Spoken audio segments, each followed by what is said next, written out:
छोटी बहू। खिलाइए खिलाइए, अच्छे से खिलाइए अपनी बेटी को। वो क्या है ना कि इसके बाद तो इसको मौका मिलेगा नहीं यहाँ पे खाना खाने का। अरे ससुराल में जो खाना खाना पड़ेगा, इसके बाद तो इसकी पूरी जिंदगी ना ससुराल वालों के भरोसे ही गुजरेगी।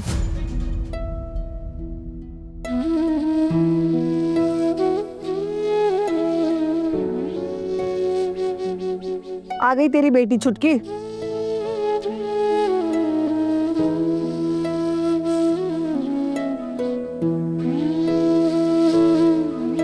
अरे आना, आज तो तेरा ही दिन है। अरे इसमें रोने की क्या बात है, ये तो अपशगुन कहलाता है। तेरे होने वाले पति ने तुझे बुलाया था तो कैसे उछल उछल के चली गई थी मिलने, और अभी मगरमच्छ के आंसू बहा रही है। भूखे इंसान के नखरे और पढ़े लिखे बकरे किसी काम के नहीं होते। क्या कह रहे हो दीदी, आहना ने ऐसा किया क्या? जी वो कुट्टी बुआ, मुझे पता है आज क्या है। मम्मी ने बोला था कि आपका शादी से पहले आज लास्ट मील है। भाभी, लिली टुली को भी मेरे साथ बिठा दीजिए ना, मेरे साथ ही खा लेंगे ये लोग भी। अरे तुम्हारी माँ ने इतना सब और किसी के लिए थोड़ी ना बनाया, तुम्हारे लिए बनाया है, तुम ही खाओ। ऐसे ये बात कह रहे हो बहू? मैंने इतना सब तो बस थाली में सजाने के लिए बनाया। आहना अकेले थोड़ी ना इतना सब खा पाएगी। काकी माँ, इसका मतलब मेरी बेटियां क्या भिखारी हैं जो इसका बचा कुचा खाना खाएगी? बहू, मैंने ऐसे तो नहीं कहा था ना। भाभी, मैं सच में अकेले इतना सब नहीं खा पाऊंगी। मैं तो एक ही सब्जी के साथ खाना खाती हूँ ना। आप मेरे साथ ही लिली टुली को बिठा दीजिए ना, हम मिल बैठ के खा लेंगे, है ना? हाँ, हम दोनों कुट्टी बुआ के साथ ही खाएंगे, है ना? चुप कर तू, मना किया ना मैंने। हाँ, पहले बुआ खाएगी, उसके बाद तुम दोनों, समझी? भाभी प्लीज, एक दिन की तो बात है, थोड़े दिनों में तो मैं यहाँ से चली भी जाऊंगी आपका घर छोड़कर। प्लीज लिली टुली को मेरे साथ बैठने दीजिए। भाभी, मेरी प्यारी भाभी, प्लीज लिली टुली को बैठने दो ना मेरे साथ, बस आज के लिए प्लीज।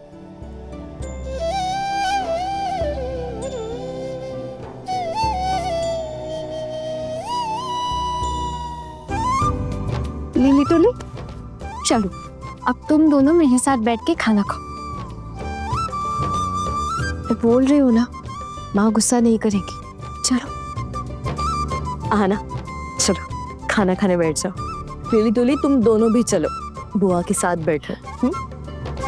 बुआ जैसे हर रोज तुम्हें अपने हाथों से खिलाती है ना, आज भी खिलाएगी। और वैसे भी बुआ अभी ससुराल जाएगी, तो पता नहीं यहाँ कब आ पाएगी और उन्हें कब मौका मिलेगा तुम्हें अपने हाथों से खिलाने का।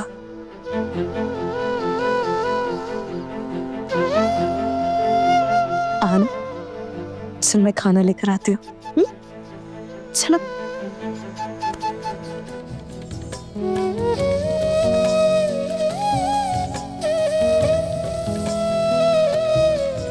चल बेटा। कुट्टी बुआ, आप रो क्यों रहे हो? आप हमें छोड़कर चली जाओगी? हम दोनों को बिल्कुल भी अच्छा नहीं लग रहा। कुट्टी बुआ, हम भी चले आपके ससुराल आपके साथ? अपनी माँ से पूछ लो, अगर वो आने दे तो। अरे नहीं रे बाबा, तेरे ससुराल वाले तो इतने कंजूस है ना कि मेरी दोनों पोतियों को भूखा ही ना रख दे। रिसेप्शन होगा ना तब चली चलेगी। क्या कह रही है मासी माँ, इतने कंजूस है वो लोग? कैसे घर में भेज रही है आप अपनी आहना को? अरे नहीं नहीं, मेरा कहने का ये मतलब नहीं था। वो कंजूस नहीं है, हिसाब से चलते हैं। आपको पता है उनका कितना बड़ा घर है, और ये भी आपको पता है कि ये तो हम लोग जाके ढूंढ ढूंढ कर इसके लिए इतना अच्छा रिश्ता ले आए, नहीं तो चुटकी क्या अपनी बेटी की शादी इतने बड़े परिवार में करवा पाती क्या? और क्या, अब हमें तक इतना बढ़िया ससुराल नसीब नहीं हुआ। हाँ,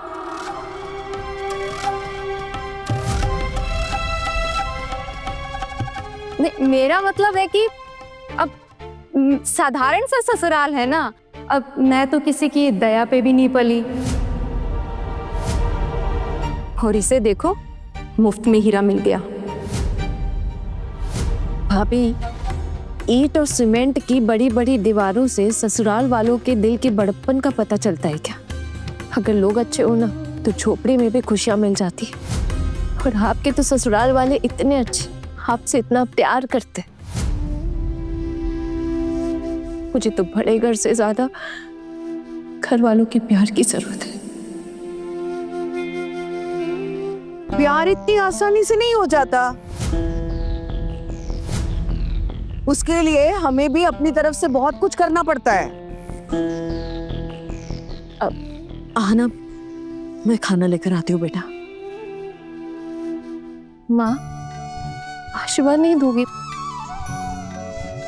पूजा की थाल सामने रखी और तुमने अभी तक आशीर्वाद भी नहीं दिया। देखना, मैं तो सब भूल ही जा रही हूँ। दीदी, आप ही आहना को आशीर्वाद दीजिए ना। आप बड़ी है। तू ही कर ले, हम सब की तरफ से भी हो जाएगा। नहीं दीदी, आज आप पहले इसे अच्छे से आशीर्वाद दो। शादी के पहले मायके में उसका आखिरी खाना है। पता नहीं फिर इसे यहाँ आने का मौका कब मिले। आज आप उसे अच्छे से आशीर्वाद दो कि उसकी जिंदगी में कभी कोई मुश्किल ना आए। लाया,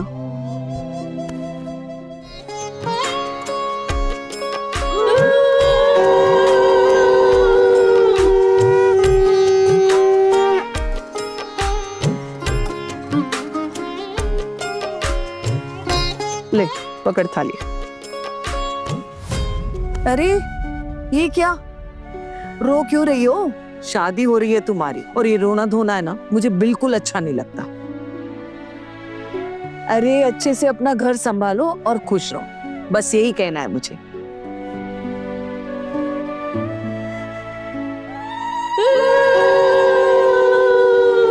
अच्छे से थोड़ा खाना भी नहीं खिला पाई अपनी बेटी को आज के दिन। हे भगवान, आप ख्याल रखना इसका, ससुराल में कभी किसी चीज की कमी ना हो इसे। बेचारी इस उम्र में कितना कुछ सह रही है, आप बस उसकी रक्षा करना भगवान।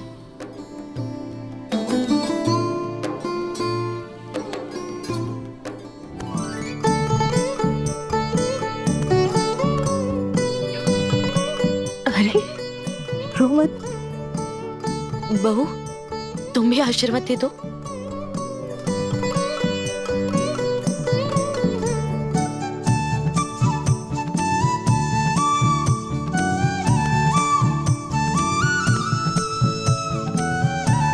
आहना, में खाना लगाते हो। माँ, इतना सारा खाना है, मुझसे अकेले नहीं खाया जाएगा। ये लो एक और क्रांतिकारी। अरे छोटू, मेरी थाली में भी सारा आइटम थोड़ा थोड़ा ही परोसा है, और कोकोन और पोल्टू को अगर चाहिएगा तो मेरी थाली से ले लेंगे। हाँ, अरे काका जी रहने दीजिए, माँ ने 2 ही पीस डाले हैं मटन के आपकी प्लेट में। इतने में से मेरा और पोल्टू का क्या होगा? वो तो मैं ऐसे ही कह रहा था कि मटन की खुशबू बहुत अच्छी आ रही है। वैसे किसने बनाया है? और कौन बनाएंगी? हमारी चारू जीजी ने बनाया, जो सबका खाना बनाती है। और वैसे भी इनके हाथ के सिवा किसी और के हाथ में कहाँ स्वाद है। कम तेल का, कम मसालों का, बहुत अच्छा खाना बनाती है ये। हाँ। तेरा मुंह बंद नहीं रहेगा है ना, चलता ही रहेगा। एक बार इसकी जबान चलनी शुरू हो जाती है तो रुकती ही नहीं है, चलती ही रहती है कैंची की तरह। इसके अलावा और आता भी क्या है? हमेशा मैं क्यों गलत लगती हूँ आपको? क्या मेरी बात हमेशा गलत होती है? जो भी मैं बोलती हूँ बस गलत ही होती है। अरे चुप। चलो चलो खाना शुरू करो, खाओ। कब आ रहे हैं तेरे पतिदेव? आज रात को ही आ रहे हैं। अच्छा, आज रात को ही आ रहे हैं? फोन किया था तुमने? नहीं, उन्होंने किया था ना फोन मुझे। घर वालों को बताया? हाँ, उन्होंने खुद फोन करके बताया इन लोगों को। वो क्या है ना, ये लोग मुझे बताए या नहीं, और बताए भी तो कब बताए क्या पता। वैसे वो यहाँ पे होते ना तो सबके लिए मछली मटन ये सब कुछ लाते। बुरा लगता है दीदी, हम औरतों का छोड़ो, कम से कम घर के बच्चों के लिए और मर्दों के लिए तो ला ही सकते हैं ना। क्यों छोड़े? पूरी जिंदगी अपनी छोटी छोटी खुशियां छोड़ते ही तो आ रहे हैं हम। इतना सब कुछ अच्छा अच्छा बनाते पर हम ही रह जाते, और हम तीनों को ही कभी कुछ ढंग से नहीं मिलता खाने को, और हफ्ते में एक बार वो टूटी हुई मछली का टुकड़ा मिल जाए तो बहुत है ना हमारे लिए। कौन सा? वैसे कौन से टूटे हुए मछली के टुकड़े के बारे में बात कर रही हो तुम? तो वो माँ, वो मछली तल रही थी ना ये, तो एक टुकड़ा गिर गया था, बस वही बता रही थी। कैसे खाना बनाती हो तुम? संभल कर काम नहीं कर सकती? ध्यान कहाँ होता है तुम्हारा? अब मछली का टुकड़ा चाहे टूटा हुआ हो या ना हो, जाएगा तो पेट में ही ना, है ना? वैसे भी हमें थोड़ी ना खाना है, जिसे खिलाना था उसे तो दे दिया।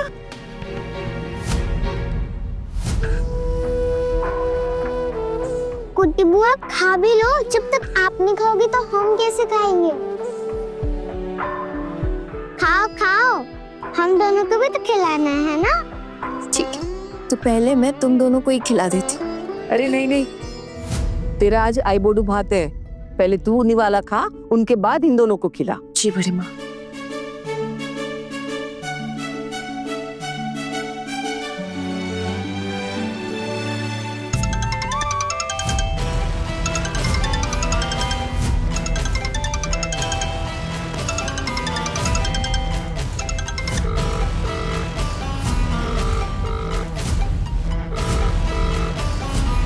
फोन उठाओ आना, फोन उठाओ। तुमने मेरा फोन काट के अच्छा नहीं किया, इसका अंजाम बहुत बुरा होगा। क्या हुआ? किसका फोन था? काटा क्यों तूने? इस वक्त कौन फोन कर रहा है तुझे? नहीं नहीं बड़ी माँ, कोई नहीं है। कोई नहीं है मतलब? पक्का इसके होने वाले पति ने फोन किया होगा। वाह, शादी के पहले ही बढ़िया यारी हो गई है अपने होने वाले पति के साथ।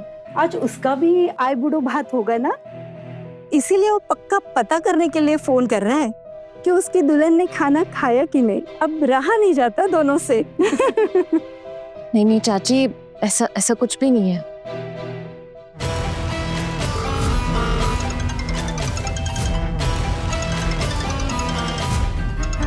अरे आना, उठा लेना फोन, तेरे होने वाले पति है वो।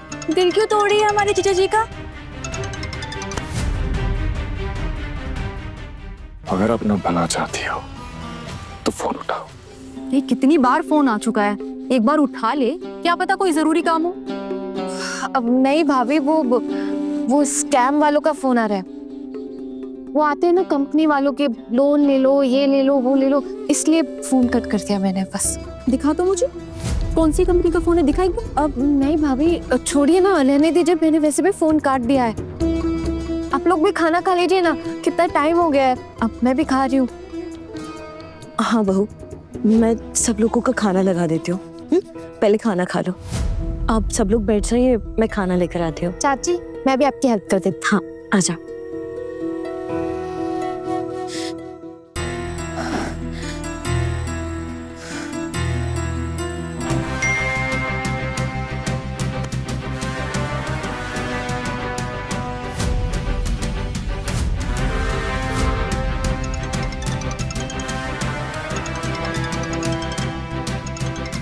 दिखा तो किसका फोन है?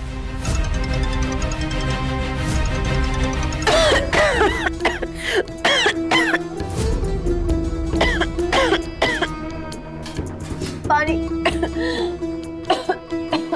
आना, आराम से।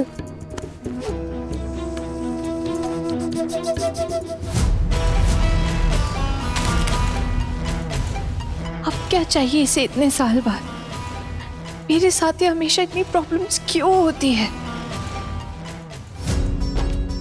अर्जुन, क्या है ये सब दूर क्यों रख रहा है? माँ इतना सब कहाँ खाया जाएगा मुझसे, और वैसे भी रोज रोज तो एक ही सब्जी के साथ खाने की आदत है। अरे देवर जी, इतनी मेहनत करके आपके लिए इतना सब कुछ बनाया, आपने कुछ भी नहीं खाया। भाभी बस मेरा हो गया, बट मैंने ग्रेवी लिया ना, देखो आप एक काम करो, ये बाकी ना बड़े भैया को दे दो। छोटू एक मछली का टुकड़ा खा ले, ले छोटा सा टुकड़ा ले ले। बस ना, अब मेरा हो गया। पोल्टू दादा, ये बाकी आप लोग। नहीं नहीं, मैं क्यों, तुम लो ना। ले ले पोल्टू, छोटू दे रहा है तो ले ले। दादा ये मटन लो ना। अरे छोटू, बच्चे देख रहे हैं तब से, मैं अकेले कैसे खाऊं? एक काम कर, 2-4 टुकड़े ही तो हैं, तू बच्चों में बांट दे। खोकन, तूने ना इस घर की लड़कियों को ज्यादा ही सर चढ़ा के रखा हुआ है।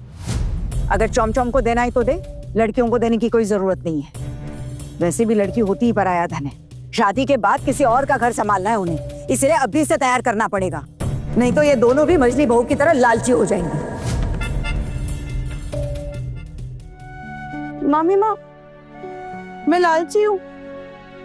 मैंने लालच कब दिखाया? और वैसे भी इस घर में लालच करने से मिलता भी क्या है? अरे हम सास है तेरी, सास से ऐसे बात करते हैं? हिम्मत कैसे हुई तेरी ऐसे बात करने की? और जो मेरी बेइज्जती हो रही है उसका क्या? बच्चों ये लो मिठाई और मिष्टी दो, फटाफट खाओ। छोटू ये सब तू दान क्यों कर रहा है?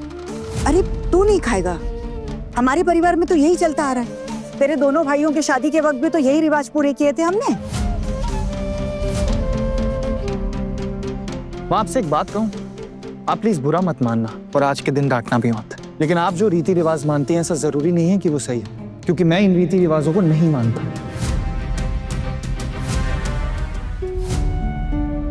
जिसकी शादी है वही ये सब अच्छा खाना खाएगा और बाकी सब लोग वही खाएंगे जो वो हर दिन खाते हैं। माँ, बच्चों को भी आपने वही खाना दिया, क्यों? ऐसे रीति रिवाजों को मैं अशुभ मानता हूं।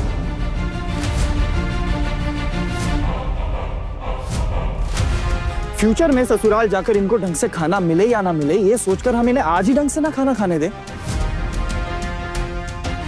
बल्कि हमें तो ये सोचना चाहिए कि जितना हो सके अपने मायके में ही हम इन्हें ढंग का खाना दे दें। माँ, आगे जाके कैसे मिले कोई आइडिया थोड़ी है हमें। तू बहुत ज्यादा सयाना हो गया है छोटू, लेकिन तुझे क्या पता कि घर कैसे चलता है। आप सही कह रही हैं माँ, मुझे नहीं पता कि घर कैसे चलता है, लेकिन मुझे इतना पता है कि अगर मेरी थाली में अच्छा खाना और पास बैठे बच्चों की ना हो तो ये खाना मेरे गले से नहीं उतर सकता।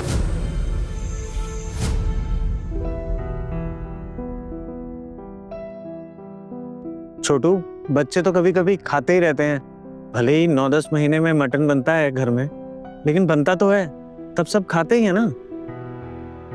सही कह रहे हैं बिल्कुल बड़े भैया। जब भी बनता है तो दोपहर के खाने में 1 पीस मटन और 1 पीस आलू, और रात के खाने में 1 पीस आलू और बस बची कुची ग्रेवी। अरे ये सब क्या लेके बैठ गए तुम लोग? शादी का माहौल है घर में, छोड़ो ये सब। हाँ, लेकिन ये बहू की जुबान इतनी क्यों चल रही है आज? हम कहाँ कभी कुछ बोलते हैं चाची, लेकिन इसका मतलब ये नहीं है कि हम गूंगे हैं। इसीलिए कभी कभी जबान चल जाती है हमारी। मैं इन दोनों को हमेशा समझाती हूँ कि इस घर में हमारी बातों का कोई महत्व नहीं, लेकिन दोनों मेरी सुनती ही नहीं है। तो क्या करूं मैं? मुझे देखिए ना, देखो मुझे, मैं हमेशा कैसे चुप रहती हूँ, हमेशा तो चुप रहती हूँ मैं। बच्चियां यहाँ बैठकर कब से अच्छे अच्छे खाने को घूरे जा रही है, लेकिन मेरी इतनी हिम्मत नहीं है कि मैं उन्हें कुछ दे सकूं। मेरा तो इतना भी अधिकार नहीं है कि मैं किसी से ये कह सकूं कि थोड़ा सा ज्यादा ले आना, ताकि मेरी बच्चियां कुछ खा सके। बहू हूं ना, इसलिए कुछ नहीं कह सकती। पता नहीं क्या लिखा है इनकी किस्मत में।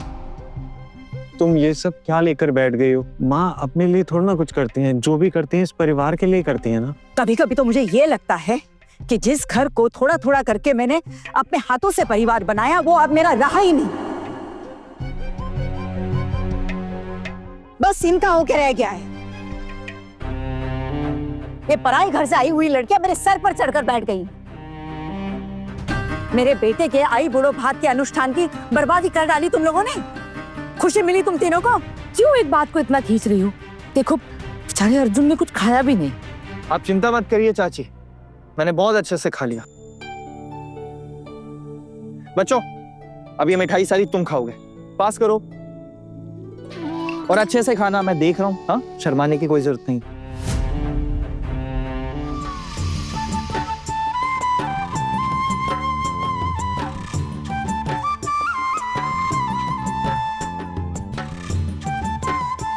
मम्मा, हमें भी जाना है आप लोगों के साथ। नहीं नहीं, कोई जरूरत नहीं है हमारे साथ इतनी सुबह सुबह तालाब पर जाने की, समझी? और वैसे भी तुम दोनों का वहाँ पे ना कोई काम नहीं है। माँ, लेकिन आप लोग इतनी सुबह सुबह वहाँ क्यों जा रहे हो? अरे बच्चा, कुत्ती बहू की शादी है ना, तो हम गंगा माँ को शादी के लिए निमंत्रित करने जा रहे हैं। लेकिन गंगा घाट तो बहुत दूर है, इसलिए हम पास के बड़े तालाब में जाके वहीं पे गंगा माँ की पूजा करेंगे, समझी? माँ, हम भी जाएंगे आप लोगों के साथ गंगा माँ को नितर्पण देने। बेटा, नितर्पण नहीं, निमंत्रण होता है, ठीक है? पहले आप अच्छे से बड़े हो जाओ, बोलना सीख लो, उसके बाद हमारे साथ चलना। अभी दोनों जाओ अंदर, चलो।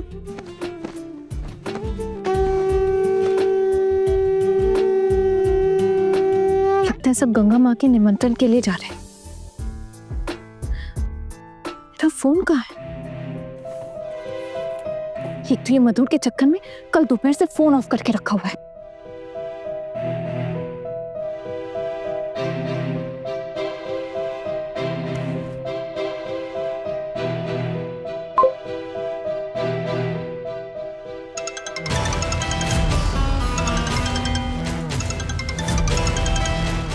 अरे, अब इसे क्या चाहिए? फोन ऑन करते ही इसका फोन आ गया। हेलो, क्यों तुम मुझे कल से बार बार फोन किए जा रहे हो? क्या चाहिए तुम्हें अब मुझसे? Congratulations. Thank you. और कुछ कहना है तुम्हें? अरे बातें तो अभी शुरू हुई है हमारे बीच। 3 साल पहले मेरे साथ क्या किया था, याद है ना? आना डार्लिंग। बिल्कुल याद है। और तुमने जो मेरे साथ किया था ना, तुम्हें उसी की सजा मिली थी। तुम एक हैवान हो, और तुम्हें जहाँ भेजा गया था ना, वही तुम्हारी असली जगह भी है। चलो छोड़ो आना डार्लिंग, मेरे साथ जो किया वैसे आज ही शादी है ना तुम्हारी। अगर तुम्हारे होने वाले पति को तुम्हारी हिस्ट्री के बारे में पता चल गया तो क्या वो अपनी बारात लेके तुम्हारे घर तक आएगा? करेगा क्या तुमसे वो शादी? बोलो आना डार्लिंग।